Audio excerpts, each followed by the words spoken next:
Hello' friends, আজি ৰাতিৰ আহাৰত মই কেনেকৈ লোকেল চিকেনখিনি বনালোঁ তাকেই আপোনালোকৰ আগত দেখুৱাওঁ। প্ৰথমতে মই 4টা মিডিয়াম চাইজৰ পিঁয়াজ কাটি লৈছোঁ, আদা নহৰু জিৰা জালুকৰ পেষ্টখিনি বনাই লৈছোঁ।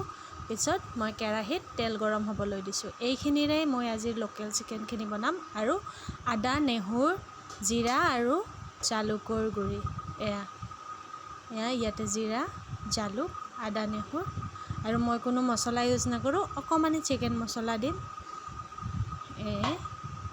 আজি মই ৰাতিৰ আহাৰত এনেকৈ লোকেল চিকেনখিনি বনাই খাইছিলোঁ। কেৰাহী বহাই দিলোঁ আৰু গৰম হোৱাৰ পিছত ইয়াতে জোখমতে মই তেল দি দিলোঁ। আৰু মই চিকেনখিনি ধুই পখালি মেৰিনেট হ'বৰ কাৰণে আধা ঘণ্টাৰ কাৰণে ফ্ৰিজত থৈ দিছিলোঁ। এতিয়া মই ইয়াতে তেল গৰম হোৱাৰ পিছত আলুখিনি প্ৰথমতে অকণমান ৰংচঙীয়া কৰি ফ্ৰাই কৰি ল'ম।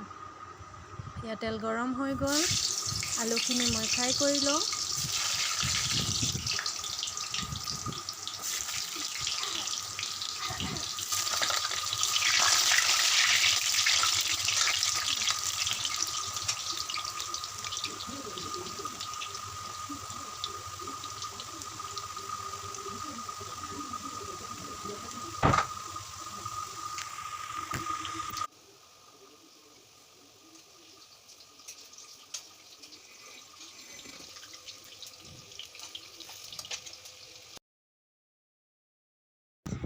আলুখিনি ভজা হৈ গ'ল।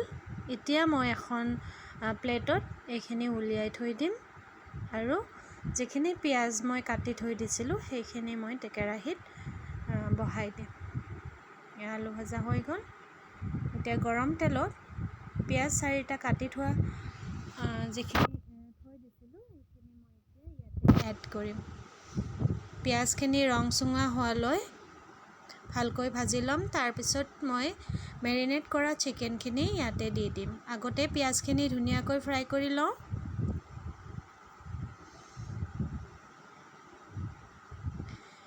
পিঁয়াজ ফ্ৰাই কৰোঁতে অকণমান যদি নিমখ দিয়া হয় পিঁয়াজখিনি সোনকালে সিজে আৰু এটা ধুনীয়া কালাৰ আহে। মই অকণমানি নিমখ দি দিলোঁ। পিঁয়াজখিনি ভাজি লওঁ। তাৰপিছত মই মেৰিনেট কৰা চিকেনখিনি দি দিলোঁ। ইয়াত অকল হালধি আৰু নিমখেৰে মই নেমু টেঙা অকণমান আটি মেৰিনেট কৰি থৈ দিছিলোঁ। এতিয়া ভালকৈ যেতিয়ালৈ চিকেনৰ পানীটো ওলাই নাযায় তেতিয়ালৈ ধুনীয়াকৈ ফ্ৰাই কৰিম। আৰু মাংসটো যদি ভালকৈ ফ্ৰাই কৰা নাযায় তেতিয়াহ'লে মাংসৰ গোন্ধ এটা ৰৈ যায়। সেয়েহে সদায় মাংস বনালে মাংসখিনি ধুনীয়াকৈ ফ্ৰাই কৰি ল'ব লাগে। এয়া এনেকৈ যেতিয়া তেল ওলাই আহিব তেতিয়া গম পাব যে মাংসটো ফ্ৰাই হৈ গৈছে। আকৌ মই 5 মিনিটমান এনেকৈ ফ্ৰাই কৰি মাংসটো ধুনীয়াকৈ ভাজি লৈ মই আদা নহৰু এড কৰিম। আদা নহৰু আৰু জিৰা আৰু জালুকৰ যিটো পেষ্ট বনাইছিলোঁ, মিক্সিত যেতিয়া আমি পেষ্ট কৰা যায় তেতিয়া আদা নহৰু কম পৰিমাণৰ হ'লে মিক্সিত গুড়া হোৱাত অসুবিধা হয়। তাৰ কাৰণে অকণমান বিলাহী দি দিব পাৰে। মই অকণমানি বিলাহী মিক্সিত দি দিছিলোঁ পেষ্টটো বনাবৰ কাৰণে।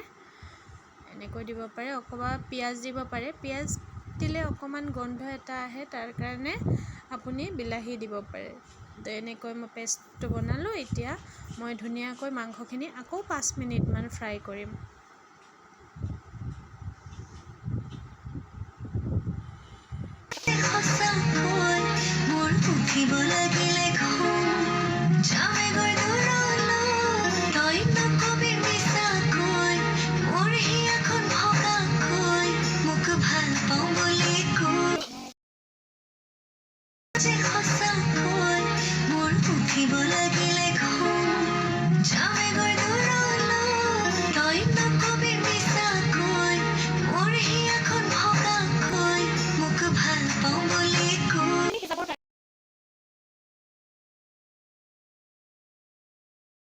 এতিয়া ইয়াতে মই অকণমানি বিলাহী দি দিলোঁ। বিলাহীৰ পৰা পানী ওলাই যিহেতুকে তাৰ কাৰণে মই বিলাহীখিনি দি পেলাই আৰু অকণমান মাংসখিনি ভাজি ল'ম। এয়া মাংস ভজা হৈ গ'ল আৰু আনফালে মই গৰম পানী বহাই দিছোঁ গেছত।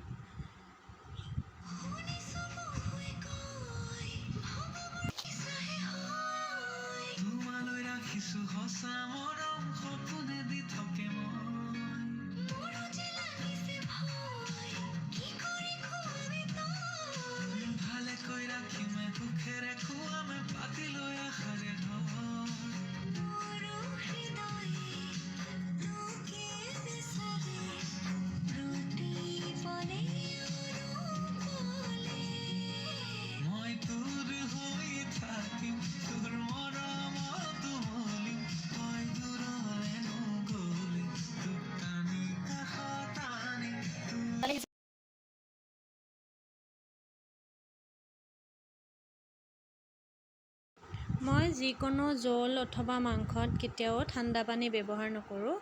যেতিয়াই দিওঁ গৰম পানী দিওঁ, উতলা গৰম পানী, অথবা যদি সময়ৰ অভাৱ হয় তেতিয়াহ'লে অকণমান গৰম কৰিও আপুনি আপোনাৰ আঞ্জাখনত, জোলখনত या গ্ৰেভিখিনিত পানী দিব পাৰে। তেতিয়া টেষ্টটো ঠিকে থাকে। আৰু যদি ঠাণ্ডা পানী ঢালি দিয়ে তেতিয়াহ'লে ৰেচিপিটোৰ টেষ্টটো নাইকিয়া হৈ যায়। এয়া মই এতিয়া ইয়াতে অকণমান ধনিয়া দি দিলোঁ। যিহেতুকে মই লোকেল চিকেনখিনিৰ এখন জোল বনাম, সেয়েহে মই ইয়াতে এতিয়া পানী ঢালি দিম। অকণমানি কৰি পানী ঢালি দিম। যেতিয়া আমি কিবা ৰেচিপি এটা বনাওঁ, জোল এটা বনাওঁ, তেতিয়াহ'লে যদি ভাজি থকা খাদ্যখিনিত পানী ঢালি দিওঁ মছলাৰ সৈতে, তৎক্ষণাত গোটেইখিনি পানী ঢালি দিব নালাগে।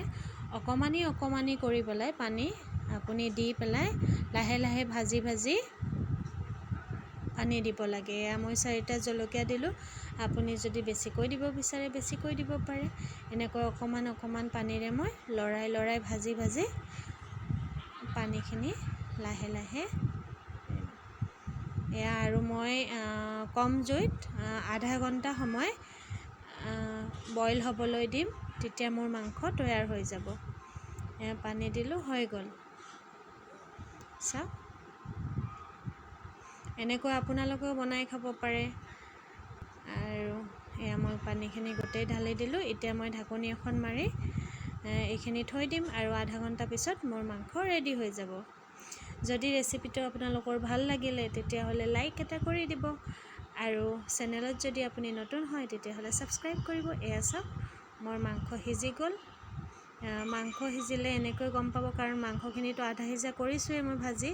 এয়া আলু যেতিয়া সিজি যাব তেতিয়া মাংসও আপোনাৰ সম্পূৰ্ণ সিজি যাব। এয়া হৈ গ'ল মোৰ মাংস ৰেডি। ৰাতিৰ আহাৰত মই ইয়াক ভাতৰ লগত খালোঁ। আপুনি যিকোনো ৰেচিপিৰ লগত খাব পাৰে। ভাত, ৰুটি, পোলাও, চিকেনৰ ৰেচিপিটো আপুনি এনজয় কৰিব পাৰে। আৰু ভিডিঅ'টো শেষলৈ চোৱাৰ কাৰণে বহুত বেছি ধন্যবাদ। আকৌ এটি নতুন ভিডিঅ'ত লগ পোৱাৰ আশাৰে আজিলৈ ইমানতে। Thank you so' much. Bye bye, good night. এয়া মোৰ ৰাইচ হৈ গ'ল, এতিয়া খাবলৈ ৰেডি।